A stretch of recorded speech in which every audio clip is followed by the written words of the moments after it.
Sorry about that, dropped my camera. So this is a spark protector.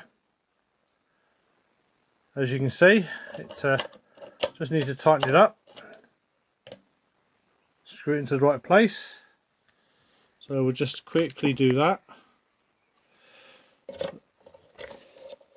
Don't want it too near the plate.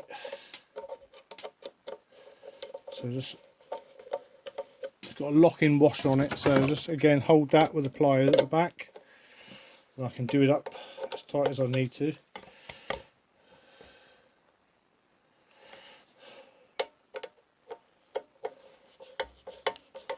There we go, that's one spark protector fitted. Time for the next one. I can't see, apart from it not getting scratched, which is irrelevant if it's having hot bits of metal stuck to it or being hit by it. I can't see the point of that cling film, because at some point it's going to get scratched to hell anyway, by the simple reasoning that it's going to be used on a grinding wheel. But there you go, at least they're trying to protect it, I suppose. Right, so we'll take that off again with these little flanges facing inwards. Position the screw with the locking washer and then the big large washer facing that way. Nut on the back.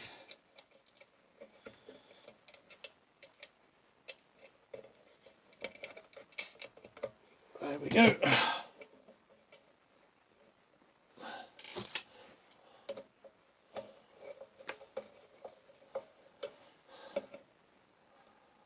Just position it just a couple of mil above the grinding wheel. What do I do with my pliers? Oh, there they are.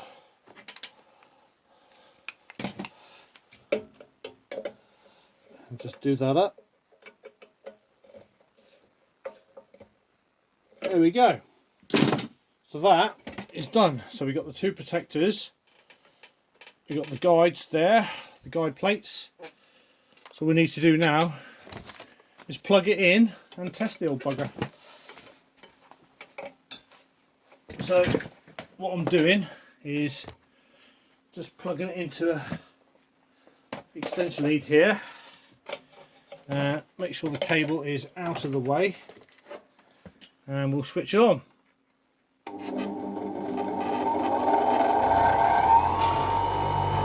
No, it's not bolted to the table, it's quite quiet that. Yes, that is quite a silent piece of kit. Quite happy with that.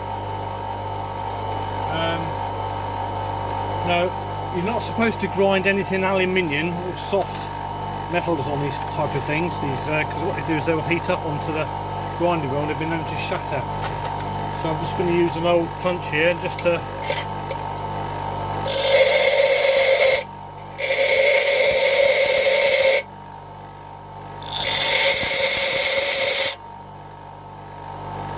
a bit of a burr on the edge of it, and that, as you can see, has worked beautifully.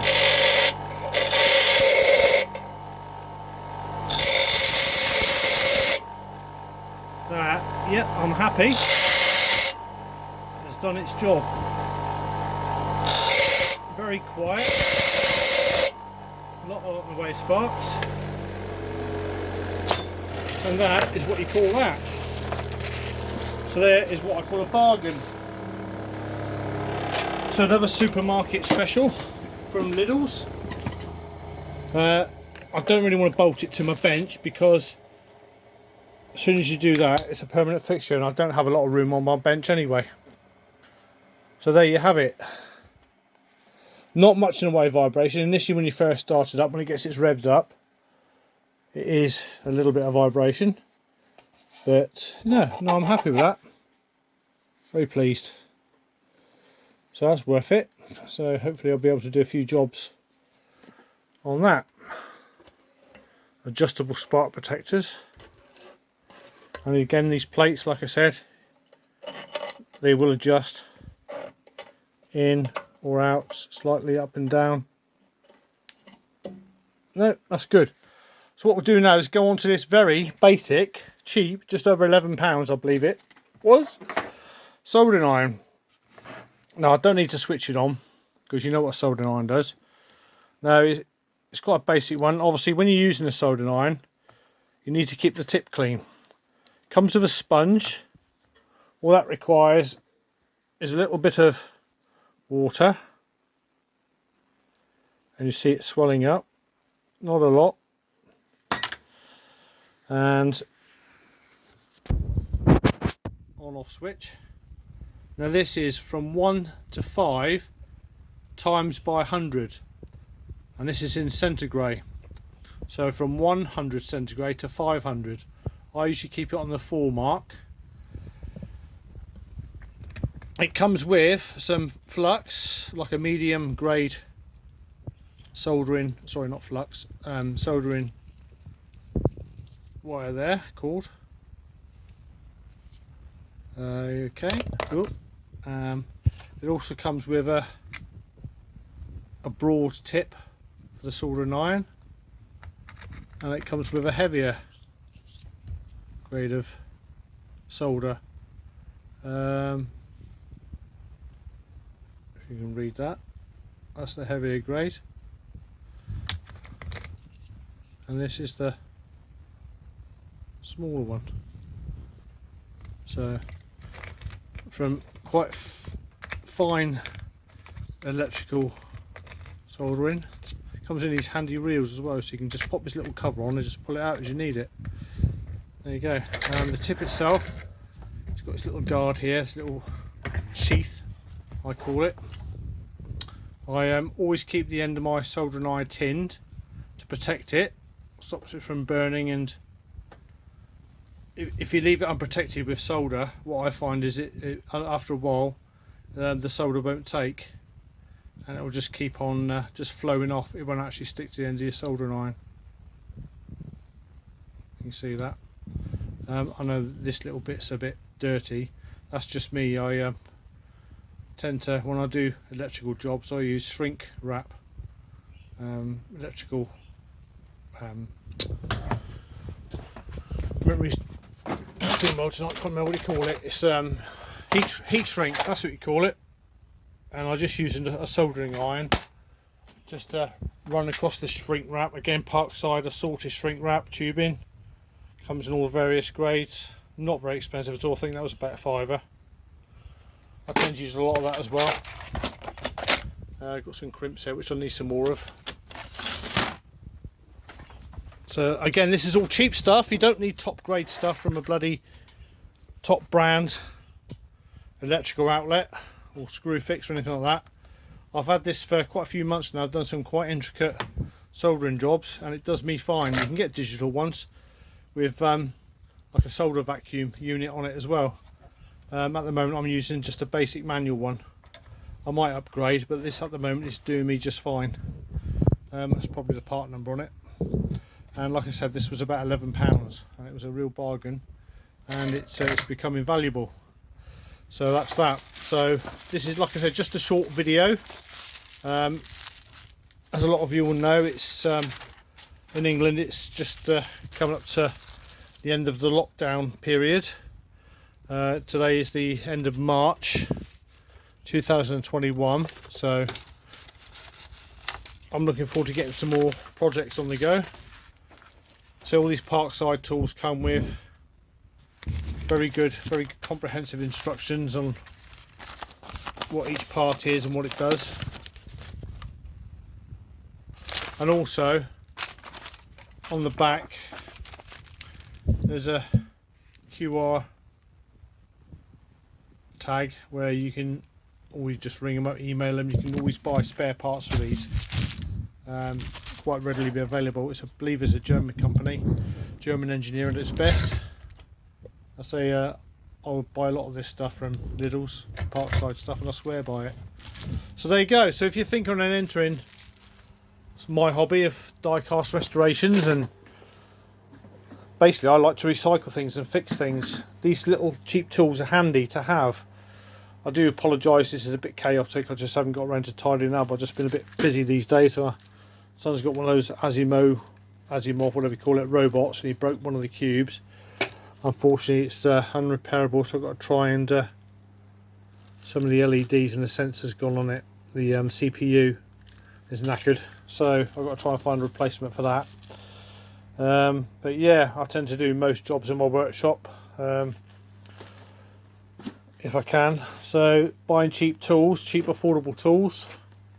Again, multimeter from Lidl's. It's not calibrated, but I take it to work with me. I'm a medical electronics technician, and it's very accurate against some of our fluke instruments. It's been tested against those, and it is as reliable as I need it. So there you go. It's a quick look around my workshop. You can see as a wife insisted on having a tumble dryer and a fridge freezer, I'll have a bit more room. This is another bargain of mine. Got it from CPC. About £30. It's I believe it's 2.5 kilowatt radiator, so it gets bloody cold in here in the winter. Yeah, 2.5 kilowatt oil filled radiator, and it gets really toasty with that in. One of her little purchases off eBay was a Henry Hoover, which she thought she'd be able to use, but unfortunately it's 115 volt. She bought it off a tradesman, which is why it's got a step down plug on it. She wondered why it didn't have a normal plug on it, so I've got to try and do something with that. I might find a 230 volt motor for it, or just sell it as it is. So if you find this very interesting or very, very boring, what us chaps do with a budget is quite good, I think. You know, I need a bit of a sort out here, but yeah, a small tiny workshop, but it keeps me out of trouble. Don't watch football or anything like that. Bit of the Grand Prix, and that's it. So I hope you enjoyed that. Any useful information I like to pass on with tools that I'm quite happy with, I will post videos on.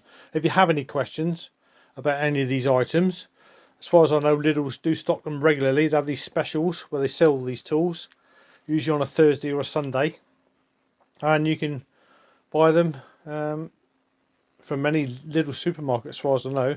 Some are larger than smaller ones in smaller towns, but no, I'm really happy with what I've bought so far. Fingers crossed, nothing has failed me, like I said, apart from the attachment head on that little drill. And I did write to the company hoping to get a new one, and I didn't really get much of a response from them, so that was a bit of a shame. But there you go, that is it. Parkside tools. Yeah, I quite enjoy using them, and I hope you do too. So in the next couple of weeks, I'm hopefully going to get back to some more die-cast restorations. I've got a few little projects lying about, like this little tipper truck here. I'm fast running out of room for stuff.